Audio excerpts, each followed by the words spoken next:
वेगवेगळ्या वनस्पतींची पानं, साली, फळं आणि फुलांपासून 7 प्रकारचे रंग बनवलेले आहेत. रंगपंचमीला रासायनिक रंग न वापरता नैसर्गिक रंग वापरावेत असं आवाहन निसर्ग मित्र परिवार आणि आदर्श सहेली मंचनं केलंय. यंदा 49 प्रकारच्या वनस्पतींपासून बनवलेले रंग उपलब्ध झाले असून रंगपंचमीसाठी या नैसर्गिक रंगांचा वापर करावा, जेणेकरून आरोग्याला बाधा येणार नाही. निसर्ग संवर्धन, वृक्ष लागवड, औषधी वनस्पतींचं संवर्धन आणि आरोग्यदायी रानभाज्यांचा वापर वाढवण्यासाठी निसर्ग मित्रकडून प्रयत्न केले जातात. रंगपंचमीला अनेक जण रासायनिक रंगाचा वापर करतात, त्यामुळे त्वचा, डोळे आणि केस यांना इजा पोचण्याचा धोका असतो. त्यामुळे नैसर्गिक रंगांचा वापर रंगपंचमीसाठी केला जावा, यासाठी निसर्ग मित्र परिवार आणि सहेली मंचनं 16 वर्षापूर्वी प्रयत्न सुरू केले.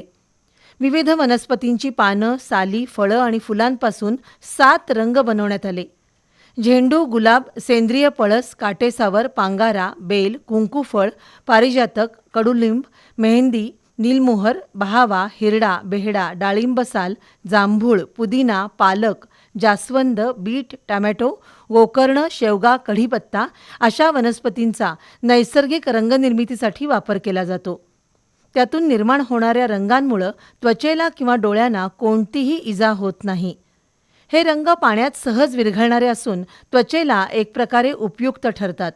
यंदाही निसर्गाशी नातं जोडणारा नैसर्गिक रंगाचा आविष्कार रंगपंचमीमध्ये अनुभवावा असं आवाहन आदर्श सहेली मंचच्या रानिता चौगुले यांनी केलंय. नैसर्गिक रंगांमुळे आपल्या त्वचेला कुठल्याही प्रकारची बाधा होत नाही आहे किंवा इतर जे काय आजार होतात किंवा जे रासायनिक रंग असतात ते आपल्या शरीरावर किंवा एखाद्या शरीराच्या स्किनवर आपल्या साठून राहिले तर त्याचंच रूपांतर उद्या आपल्या वेगवेगळ्या रोगांमध्ये होतं. आणि हे रंग जे नॅचरल कलर आहेत, हे रंग आपल्या अंगावर राहिले तसेच किंवा नुसते झटकून जरी टाकले तरीसुद्धा हे रंग आपोआप निघून जातात आणि ह्याचं कुठल्याही प्रकारची इजा आपल्या मानवी शरीराला होत नाही आहे. तर हेच रंग आपण सगळ्यांनी वापरावेत अशी आमची असं आपलं आव्हान आहे. तर या आव्हानाला प्रतिसाद देऊन सर्वांनी हेच कलर वापरावेत आणि हे घरच्या घरी कसे करायचे ह्याचंसुद्धा आपण लहान मुलांना किंवा महिलांना हे प्रशिक्षण दिलेलं आहे. विशेष बाब म्हणजे यंदा रंग देणाऱ्या अशा वनस्पतींची रोपं लोकांना दत्तक देण्यात येणार आहेत. तसंच नैसर्गिक रंगनिर्मितीच्या कार्यशाळांचं आयोजन केलं जाईल असंही चौगुले यांनी सांगितलं. नैसर्गिक रंग घेण्यासाठी मंगळवार पेठेतील महालक्ष्मी नगर इथं अनिल चौगुले यांच्याशी संपर्क साधावा असं आवाहन करण्यात आलंय.